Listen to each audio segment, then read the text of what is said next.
नमस्कार दोस्तों, हाल ही में महिला एवं बाल विकास मंत्रालय के द्वारा मानव तस्करी रोकथाम विधेयक 2021 का एक मसौदा प्रस्तुत किया गया है। तो समझते हैं कि ये जो मानव तस्करी से संबंधित विधेयक प्रस्तुत किया गया है, जो मसौदा प्रस्तुत किया गया, इसमें क्या क्या चीज़ें हैं, क्या क्या प्रावधान किया गया है इसमें। तो सबसे पहले यदि इस विधेयक का उद्देश्य का बात करते हैं तो विशेष रूप से महिला एवं बच्चों के तस्करी को रोकना।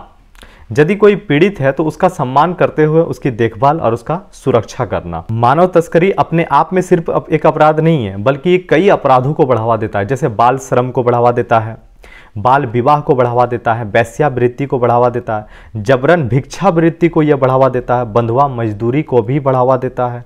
इस तरह का आतंकवाद और कई बहुत तरह का ऐसा घटना है जिसको यह बढ़ावा देता है। जनरली क्या होता है कि तस्करी होने के बाद क्या होगा, या छोटे बच्चों का तस्करी हुआ तो उसको भीख मांगने के लिए लगा दिया, या फिर याद रखिएगा क्या होगा तो उसको वेश्यावृत्ति में लगा दिया जाता है। तो मानव तस्करी जो है ये बहुत सारे अपराधों को क्या करता है तो बढ़ावा देता है। अब देखिए, हमारा जो संविधान निर्माता है उन लोगों ने भी इसको बहुत ही गंभीरता से लिया है, बहुत ज़्यादा गंभीरता से, क्योंकि आप लोगों को पता होगा कि हमारे संविधान में अस्पृश्यता के अलावा, अस्पृश्यता मतलब छुआछूत, तो छुआछूत के लिए तो हमारे संविधान में दिया हुआ है आर्टिकल 17 कि छुआछूत क्या है तो एक अपराध है ये, ठीक है।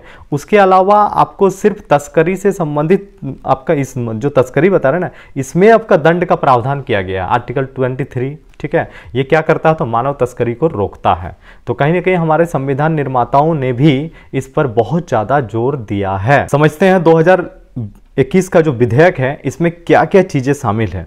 तो सबसे पहले ध्यान दीजिएगा, इसमें वेश्यावृत्ति या किसी भी तरीके से यदि किसी के ऊपर शोषण हो रहा है, अत्याचार हो रहा है, इसको शामिल किया गया है। इसके अलावा जबरन मजदूरी, पोर्नोग्राफी, है ना, ये सब को भी इसमें शामिल किया गया है। जैसे जबरदस्ती किसी के शरीर का अंग निकालना, या फिर मान लीजिए किसी के साथ गुलामी के जैसा व्यवहार करना, तो ये सब चीज़ों को शामिल किया गया। साथ में देखिए दोस्तों, इसका विस्तार भी किया गया। विस्तार किया गया है कि जनरली जब हम लोग मान लीजिए शोषण का बात करते हैं तो महिला और बच्चों का नाम आता है, ठीक है। लेकिन इसका विस्तार कैसे किया गया है कि अब ये महिला और बच्चों के साथ साथ ट्रांसजेंडर या किसी भी अन्य समूह का सुरक्षा करेगा।